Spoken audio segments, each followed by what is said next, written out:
Un autre paradoxe qu'on avait noté, c'est ce qu'on a appelé le mythe du créatif fou. C'est qu'est-ce que c'est que la créativité et comment est-ce que tu es créatif et comment est-ce que tu as des bonnes idées. Et toi, tu me disais avant qu'on enregistre que tu ne te considérais pas comme une personne nécessairement extrêmement créative. Ouais, en fait, tu vois, moi, j'ai toujours ce truc, j'ai jamais fait, par exemple, d'activité très créative quand j'étais petit, quoi. Moi, je passais souvent mon temps, dans les bouquins et notamment des bouquins comme toi d'Heroic Fantasy. Alors moi, je les écrivais pas, mais j'étais très, très fan d'une série qui s'appelait, Les livres dont vous êtes le héros. Donc, tu vois, moi, je suivais un peu, moi, on m'accompagnait, on me prenait la main et puis moi, je faisais, je découvrais des aventures de cette manière-là. Mais j'ai jamais eu, tu vois, ce truc créatif où, j'ai jamais, tu vois, fait de peinture, j'ai jamais été très bon au dessin, et cetera.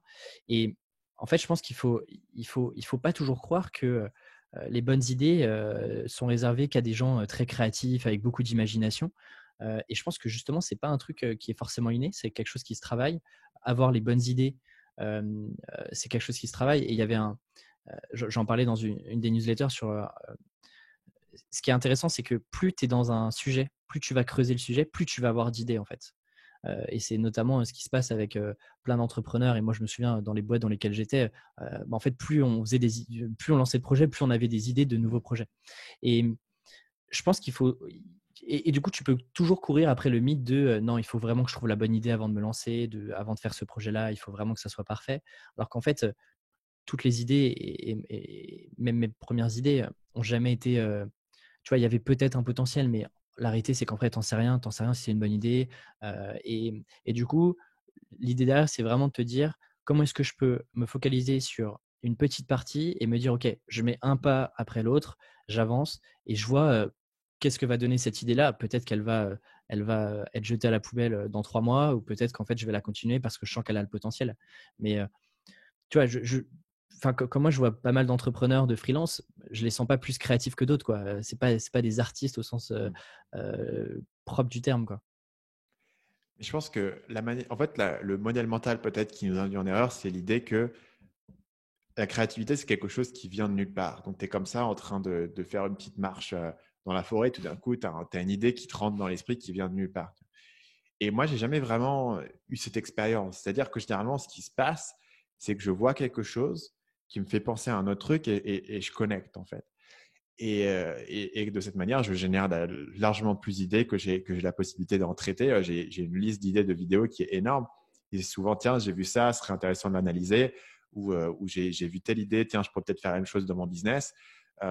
J'en ai souvent parlé, mais ma chaîne YouTube, essentiellement, c'était j'avais vu une chaîne YouTube qui s'appelle Nerdwriter qui faisait des analyses de films. Je me dis, tiens, ça pourrait être marrant de faire des analyses Ouais. marketing. Mm.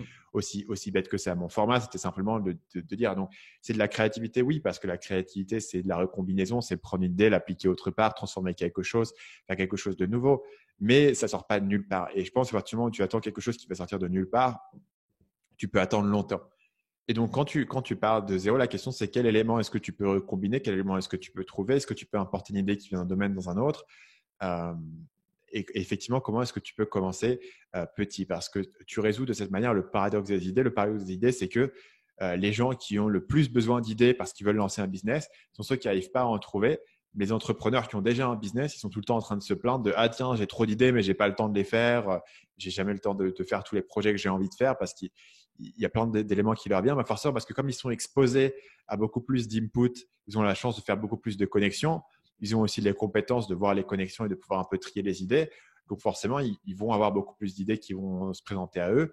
Et en plus, ils ont cet effet où bah, en fait, tu sais qu'une fois que tu mets des idées, tu ne peux pas exécuter 50 trucs à la fois. Donc, une fois que tu bosses sur quelque chose, tu sais que ça va prendre très longtemps d'exécuter quelque chose. Donc, tu as plein d'idées qui sont techniquement bonnes, mais tu ne peux pas les implémenter parce que ça serait trop une distraction par rapport à ce que tu fais déjà.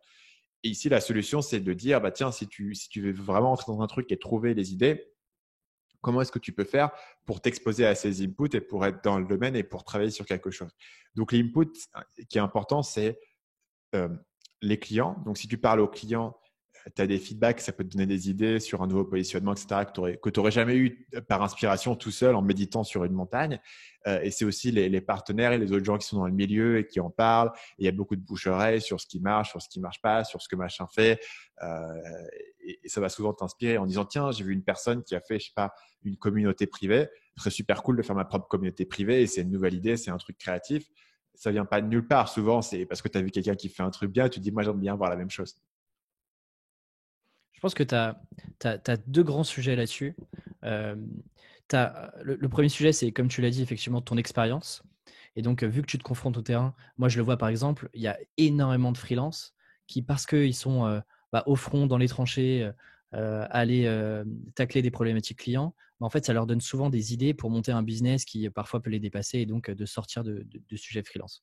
Le deuxième point, c'est bête, mais c'est la curiosité. Alors, mot très galvaudé aussi, mais qu'est-ce que ça veut dire derrière? C'est que je pense que quelqu'un qui a des bonnes idées est quelqu'un qui est prêt à passer du temps à aller chercher de l'information et à aller creuser des sujets. Par exemple, moi, je sais que j'ai beaucoup, beaucoup d'idées. Quand je vais prendre quelqu'un, par exemple, on prend quelqu'un que je vais trouver sur Twitter, aller regarder quelles sont ses références, quelles sont les personnes qu'il va suivre, aller regarder ces personnes-là, remonter tout leur fil d'actualité, regarder ce qu'ils ont partagé, pourquoi est-ce qu'ils ont partagé. Et par exemple, tu vois, moi, j'ai adoré, là, j'ai refait ça il y a quelques mois, retomber sur les articles de Tim Ferriss en 2007. Et en fait, il y avait des très très bonnes idées. Moi, ça m'a donné des idées tu vois, des petits angles, des choses que je peux tester. Regarder aussi ce qui se fait dans d'autres secteurs qui n'ont rien à voir. Moi, j'aime beaucoup prendre tout ce qui se fait dans les startups en termes d'événements, en termes de méthodos, etc. Parce que ça me donne des idées novatrices, un peu nouvelles, qu'on n'applique pas forcément à des business freelance. Et donc, je pense il faut vraiment, par contre, avoir tu vois, un peu cette énergie de te dire, OK, je vais aller diguer dans un sujet. Peut-être que ça va rien donner, mais je prends du plaisir à aller creuser un sujet, une personnalité, aller lire un peu tout ce qu'elle fait, aller voir où est-ce qu'elle a publié, pourquoi est-ce qu'elle a publié, pourquoi est-ce qu'elle a dit ça à tel moment et maintenant elle dit plutôt ça, etc., etc. Sur le sujet de comment avoir des idées nouvelles, il y a un concept que j'adore dans ce livre et dont on parle très rarement en fait. Mm. C'est l'idée d'incubation. Donc Ranulde nous explique, et là je cite, pour un de mes livres, je me suis donné une deadline du 1er janvier pour commencer à écrire. 2 mois avant, en novembre, je suis entré dans ma période de fermeture. Plus de lecture ou de relecture, juste réfléchir, de longues marches, se reposer, préparer. J'ai terminé tout ce que j'avais à faire avant de pouvoir commencer à écrire. Donc en gros, il nous dit qu'il il a décidé qu'il allait écrire un livre et il va se mettre en mode blocage pendant 2 mois avant d'écrire. Et l'idée ici, c'est que ton inconscient, essentiellement, va incuber l'idée, va ruminer le truc et va raffiner les idées. Parce que si on part du principe que la créativité, c'est beaucoup d'input, comment est-ce que tu fais pour pas simplement recracher les inputs en fait tout cuit et comment est-ce que tu les raffines dans quelque chose de nouveau? Et ça demande du temps. Et là où moi, j'ai une grande, grande connexion avec cette idée, c'est parce que, en fait, une des personnes qui a été les plus influentes sur ma vie et sur ma carrière, qui est Gary Albert, un copywriter de légende, avait essentiellement la même idée, où il avait le concept qu'il appelait le concept de la boîte à chaussures, qui est que si tu dois écrire une page de vente ou une lettre de vente pour un produit, tu vas consommer toutes les informations possibles et imaginables sur le produit. Tu vas parler aux ingénieurs, tu vas parler aux clients, tu vas parler aux vendeurs, tu vas voir ce que font les concurrents, tu vas voir les autres pubs qui marchent dans le domaine. Tu vas consommer de l'information comme un espèce de vorace boulimique. Et après, tu vas mettre tout ça dans une boîte à chaussures, donc dans une boîte, et tu vas aller jouer au golf pendant 3 jours. Et il dit, quand je reviens du golf, boum, j'ai mes idées, j'ai mon truc, et le truc s'est restructuré. Est-ce que j'aurais pu m'asseoir sur ma chaise et me cogner la tête contre la table en disant, vas-y, trouve une idée de génie? Non, tu ne peux pas forcer cette idée. Il faut qu'elle émerge. Il y a une période d'incubation. Et moi, c'est quelque chose que j'ai toujours beaucoup pris à cœur dans mes créations, parce que souvent je travaille sur une vidéo et je fais mes recherches. Il y a des vidéos qui sont assez lourdes en recherche. Je prends par exemple l'exemple de ma vidéo sur PNL. C'est un truc, en gros, il y a quasiment 2 jours, juste pour comprendre tout ce qu'ils ont fait, et tout ce qui a été dit sur eux, etc. Mais là, du coup, tu as passé 2 jours à accumuler un milliard d'informations. Tu dis, j'en fais quoi maintenant? Tu vois, comment est-ce que je ressors ça? Pareil sur une vidéo que j'avais fait sur Fortnite, par exemple, j'avais beaucoup, beaucoup d'infos et en fait, j'étais noyé. Mais alors, Et sur une t'avais période pas les. d'incubation, Par exemple, sur PNL ou sur Fortnite, est-ce que quand tu vois, tu t'es renseigné, tu as pris un maximum de ressources, est-ce que tu avais déjà en tête le résultat final et l'angle que tu voulais prendre, ou c'est justement parce que tu as été fouillé, que tu as laissé un peu reposer et que justement tu as incubé toutes les connaissances que tu pouvais avoir, que tu t'es dit, tiens, là, il y a peut-être un pattern intéressant et je vais aller creuser dedans? donc PNL en particulier, c'est une vidéo qui était particulièrement difficile parce que je l'ai vraiment fait comme un chacun. C'est-à-dire, il y avait beaucoup, beaucoup de gens qui me demandaient une vidéo sur PNL. Et d'ailleurs, aujourd'hui, ça revient là parce ils ont une nouvelle actu et ça revient. Mais de temps en temps, il y a des gens je vais avoir beaucoup de demandes sur une vidéo de temps en temps. Les gens vont me tweeter, m'envoyer des emails, etc. J'avais beaucoup de demandes sur PNL et littéralement, en fait, je ne savais pas qui était PNL. Parce que ça fait longtemps que je vis pas en France, donc je lis pas les médias français. Et en fait, tu vois, j'avais pas caché le phénomène rap, etc. C'était pas sur mon radar du tout. Mais les gens me demandaient des trucs et je fais, vas-y, on va faire une vidéo. Évidemment, j'ai vite fait regarder qui ils étaient. Mais si tu veux, pour faire le type de vidéo que moi je produis, tu peux pas vite fait regarder qui est la personne et lire sa page Wikipédia, si tu veux. Il faut que je comprenne tout ce qu'ils ont fait dans leur carrière. Il faut que j'ai l'historique entier de PNL. Donc ensuite, j'ai envoyé Arnaud, qui est mon assistant éditorial, là-dessus et je lui ai dit, bah tiens, sors-moi tous les articles qui ont été faits sur PNL et organise-moi la chronologie, tout ce qu'ils ont fait, d'où ils viennent, leurs morceaux, leurs machins, les meilleures vidéos qui ont été faites sur eux, etc. Je veux tout voir. Donc, du coup, je me suis tout calé. Mais à ce moment-là, si tu veux, le truc, c'est, je me suis dit, il y a beaucoup de ventes sur PNL. Je sais que la vidéo, elle va cartonner. Il faut que je trouve un truc à dire sur eux, mais je sais pas quoi. Ce qui est une position assez risquée, honnêtement, pour moi de faire. Mais je me suis dit, ça peut être intéressant et j'avais une affinité avec le truc. Et je me suis dit, il y a peut-être de quoi faire quelque chose. Sur Fortnite, c'était différent. Fortnite, c'était une idée où je savais déjà l'angle que je voulais prendre. Parce que je connaissais déjà l'angle que j'ai sur Fortnite, c'est comment est-ce qu'ils ont créé un produit addictif et analysé via le livre Hooked de Nir Eyal. Donc ça, je connaissais déjà le livre, je connaissais déjà Fortnite, j'avais déjà des notions, j'avais regardé aussi beaucoup de Fortnite sur YouTube quand il était sorti, etc. Donc j'avais déjà des notions. Mais maintenant, l'idée, c'est comment est-ce que je connecte les deux. Il faut que je trouve tous les exemples sur Fortnite de comment est-ce que ça s'applique. Il faut que je comprenne l'historique de Fortnite. Il faut que je sache qu'ils ont travaillé avec une psychologue là-dessus. Il faut que je comprenne ensuite l'historique de la boîte. Et là où parfois, tu vois, il y a des trucs, c'est que la première version du script, j'avais travaillé avec quelqu'un pour m'aider à organiser les trucs. C'était juste le livre, tu vois, Hooked et Fortnite. C'était pas mal, mais je voulais comprendre le truc. Je voulais comprendre en gros comment Fortnite s'inscrivait dans la réinvention du jeu vidéo. Et pour ça, il fallait comprendre Epic Games, le développeur de Fortnite, et d'où ils viennent et comment est-ce que ça se positionne, etc.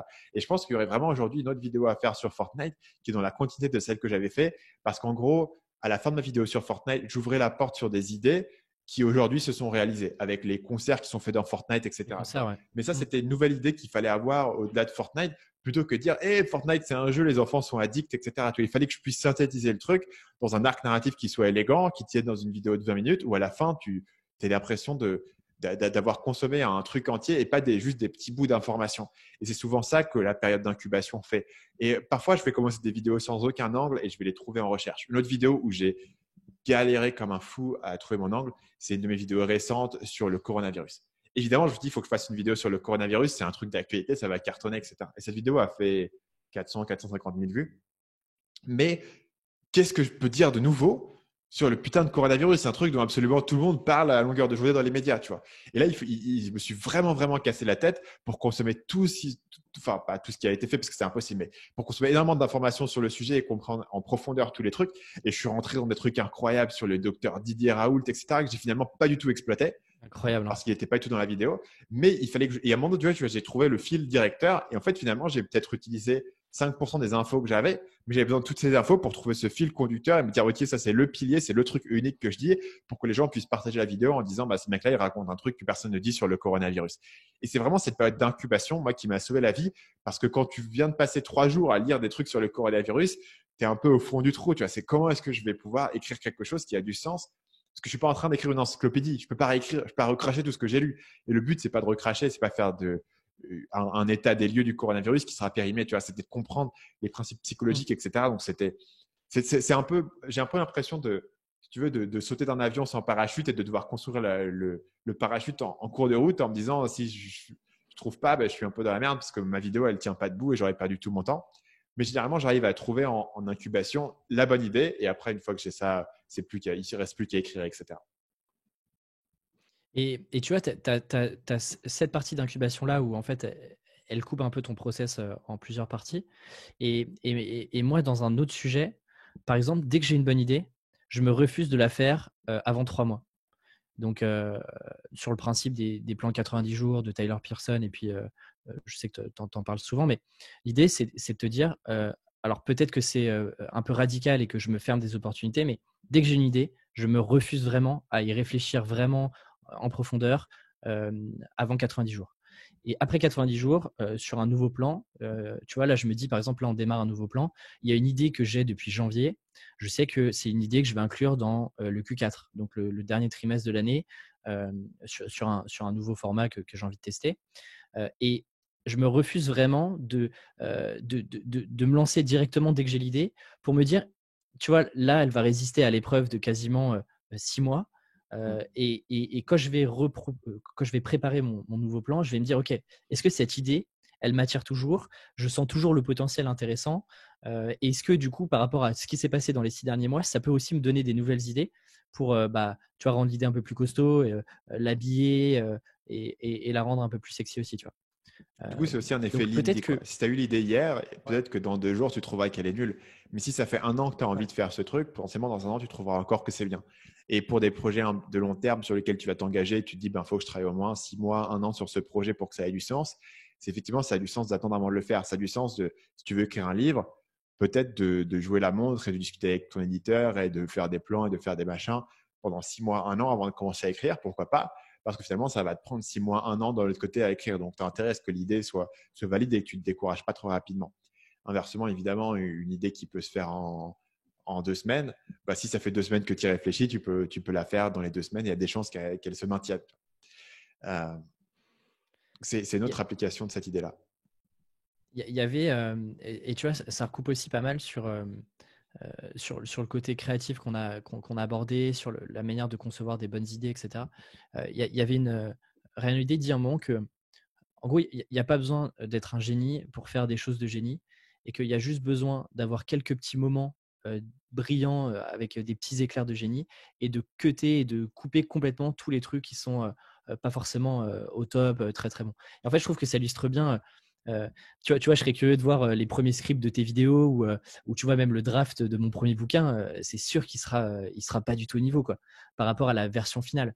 Et là aussi, tu vois, il faut aussi comprendre que ton processus créatif, c'est pas j'écris, je le sors, je le publie et je fais la promotion. En fait, il y a plein de micro-phases où en fait on va ajuster, on va peut-être changer tel et tel sujet, on va prendre un angle différent, etc. pour justement en faire quelque chose de brillant parce qu'on a mis des bonnes idées ensemble et on a coupé un peu, tu vois, toute l'herbe un peu dégueu qu'on peut avoir. Et ça, je trouve que c'est important de pas lâcher aussi cette idée-là, de te dire, OK, tu as déjà passé suffisamment de temps, par exemple, sur un draft d'une vidéo, sur le draft d'une formation, une séquence email ou même un livre. Il faut accepter de te dire que, OK, maintenant, on va revenir au départ et on va être très, très honnête avec soi-même en se disant, OK, est-ce que ça vaut vraiment le coup de le mettre? Est-ce que ça, c'est vraiment intéressant, c'est vraiment différenciant? Et là, tu vois, il y a un côté un peu radical et honnête qu'il faut avoir envers soi-même en disant, OK, j'ai passé du temps, mais mets ton ego de côté en disant, ça vaut vraiment pas le coup. T'as beau avoir y passé une demi-journée à écrire ce truc-là, en vrai, c'est catastrophique, sors-le du livre, tu vois. Hmm. Et je trouve que Et c'est sur, pas, et c'est sur pas quelque chose YouTube, de très tu simple. as cette courbe qui te montre au départ, tu as 100% des gens qui te regardent. Et au fil du temps, la courbe diminue à mesure que les gens partent. Et ça, c'est un truc, une fois que tu l'as intégré, tu te dis, la section là, moi, je l'aime bien, ça va faire dropper ma courbe, je vais perdre 10% des gens sur cette section. Et comment est-ce que tu fais pour faire des sections qui sont plates, en fait, où les gens qui démarrent cette section, ils restent jusqu'au bout, puis ils sont accrochés, ils restent jusqu'au bout. Et une fois que tu réfléchis de cette manière-là, tu peux couper beaucoup de choses en YouTube qui sont des bonnes idées, mais tu dis non, là, ça propulse pas assez les gens vers la suite. Donc YouTube, pour ça, il est assez impitoyable, en particulier parce que tu as autant de data. Tu vois, s'il y a une section dans mon livre qui est un peu chiante, je ne me rends pas compte, je n'ai pas le moyen de savoir. Mais sur YouTube, s'il y a une section de ma vidéo, ne serait-ce que de 3 minutes, qui est un peu chiante, je le verrai très clairement dans mes analytics. Il y a deux autres citations que j'aime beaucoup pour conclure cette partie sur l'incubation et pour conclure la sous-partie globale sur le processus créatif. La première, c'est un livre devait être un article avant d'être un livre et un dîner et une conversation autour d'un dîner avant d'être un article. Donc, c'est l'idée que si tu as une bonne idée, tu ne devrais pas la mettre directement dans un livre, tu devrais commencer par en discuter avec des personnes, commencer à la former. Une fois que le truc commence à coaguler un petit peu, tu en fais un article, tu en fais des contenus, ça coagule. Et une fois que tes idées ont vraiment commencé à converger, tu es prêt à en faire un livre. Donc, ça évolue à travers les étapes. J'aime beaucoup cette idée. Et évidemment, pour moi, c'est souvent comme ça que je vais faire. Donc, beaucoup d'idées de mon livre ont été développées à l'origine souvent dans des emails de vente. Pour moi, les emails de vente, c'est un endroit où je vais faire beaucoup d'expérimentation parce que j'essaie de comprendre ce qui fonctionne et ce avec quoi les gens vont raisonner, ou alors dans une vidéo. Et donc, du coup, toutes ces idées-là, bien sûr, à l'origine, viennent de parler à mes clients, etc. Et je parle beaucoup avec mes clients, notamment, je fais beaucoup de consultations pour eux où je vais répondre à leurs questions. Et souvent, pour répondre à la question de quelqu'un, je me dis, tiens, il faut que je trouve un petit concept pour lui expliquer ça. Par exemple, tout à l'heure, on parlait de la différence entre tu sais, la création et l'art, et je te parlais de cette idée d'effet boule de neige et de cette impulsion initiale, etc. C'était une idée, j'avais jamais réfléchi comme ça précédemment, mais je pense qu'ici, on peut avoir une notion intéressante qui pourrait être développée plus dans un contenu et qui pourrait à terme se retrouver dans un livre, par exemple, si elle était développée. Donc, comme ça, qu'une idée qui apparaît de manière organique peut être petit à petit solidifiée, coagulée, connectée à d'autres trucs pour pouvoir avoir une vraie solidité. L'autre citation que j'aime beaucoup, c'est la suivante. Souvenez-vous, quand les gens vous disent que quelque chose ne fonctionne pas pour eux, ils ont quasiment toujours raison. Mais quand ils vous disent exactement ce qu'ils pensent qui n'est pas bien et comment le réparer, ils ont quasiment toujours tort. Donc les gens savent te dire ça ne marche pas, ils ne savent pas te dire pourquoi et ils ne savent pas te dire comment le réparer. Donc c'est intéressant en termes de prise de feedback parce que les gens vont souvent te faire des suggestions et en fait tu prends la moitié de leur suggestion qui est ça j'aime pas, ça marche pas, et il y a un truc qui va pas, et tu jettes la partie où ils t'ont expliqué comment faire, parce que s'ils savaient comment faire, ils l'auraient fait eux-mêmes. En revanche, évidemment, comme ils sont des consommateurs, ils ont le goût de savoir si le truc fonctionne ou non pour eux. Tu n'as pas besoin d'être un grand artiste pour savoir qu'un film est bien ou pas bien, mais tu as besoin d'être un grand artiste pour être capable de réparer le film de quelqu'un d'autre. Et c'est exactement, par exemple, tu vois, ce que je suis là, je ne sais pas quand est-ce que l'épisode sortira, mais en ce moment, je suis en train de travailler le titre du livre. Et donc, j'ai un petit groupe de bêta lecteurs sur Facebook avec qui je co-construis une partie du livre, et notamment le titre. Et effectivement, c'est intéressant d'avoir leur retour sur pourquoi est-ce que ça marche pas, pourquoi est-ce que derrière, en fait, ils comprennent pas où est-ce qu'on va aller, qu'est-ce que ça veut dire, parce que ça colle pas forcément à ce que j'ai pu produire et puis à la personnalité que je peux avoir. Mais quand tu leur demandes concrètement qu'est-ce que tu ferais à ma place, bah, il faut faire attention à pas non plus prendre tous les conseils qu'on peut te donner là-dessus, parce que comme tu le dis, effectivement, eux aussi, et ils ont leur prisme, et donc tu peux vite aussi te retrouver sur un truc un peu entre deux où tu n'as pas vraiment de truc super clair, tu as écouté les autres, mais toi, tu n'es pas non plus super convaincu de ce que tu es en train d'écrire. Donc, ouais, je pense que c'est important. Et tu vois, il faut aussi faire attention à tous les conseils qu'on peut te donner. Je reprends encore un exemple des startups parce que c'est ce que je connais assez bien, mais c'est toujours marrant que tu vas dans un incubateur ou même à l'école, tu vois. En fait, tu as des gens qui t'apprennent le marketing, à comment est-ce que ça doit être fait, alors qu'en fait, c'est des gens qui n'ont jamais forcément testé, qui n'ont jamais été vraiment sur le terrain, ou dans le cas des incubateurs, qui n'ont vraiment jamais monté de boîte, en fait. Et si tu remarques, les personnes qui gèrent les incubateurs, c'est rarement des entrepreneurs qui ont fait une exit, ont fait des belles levées et ont eu un produit qui a cartonné, quoi. Donc, ils peuvent te dire pourquoi est-ce que, tu vois, par exemple, dans le cas du livre que je suis en train d'écrire, bah, les freelances peuvent me dire ça connecte pas, je comprends pas trop ce que tu veux dire avec ce titre-là, ça m'accroche pas si je suis dans une librairie. Déjà, en fait, ça, c'est la première information qui est importante. Le reste de moi, j'aurais plutôt fait comme ça, moi, j'aurais parlé plutôt de ça, etc. C'est à prendre en compte, mais ce qui est vraiment important, c'est de comprendre si oui ou non, là, tu as une bonne idée, là, ça connecte, là, ça parle aux gens, ou au contraire, là, c'est peut-être trop tranché. Salut, c'est Stan, j'espère que vous avez apprécié cet extrait du podcast Marketing Mania. Bien sûr, vous pouvez retrouver l'ensemble des épisodes du podcast, y compris les instructions sur comment vous abonner sur l'application Apple Podcast ou sur votre téléphone Android en vous rendant sur mon site à l'adresse marketingmania.fr/podcast. Je vous ai mis le lien dans la description de cette vidéo.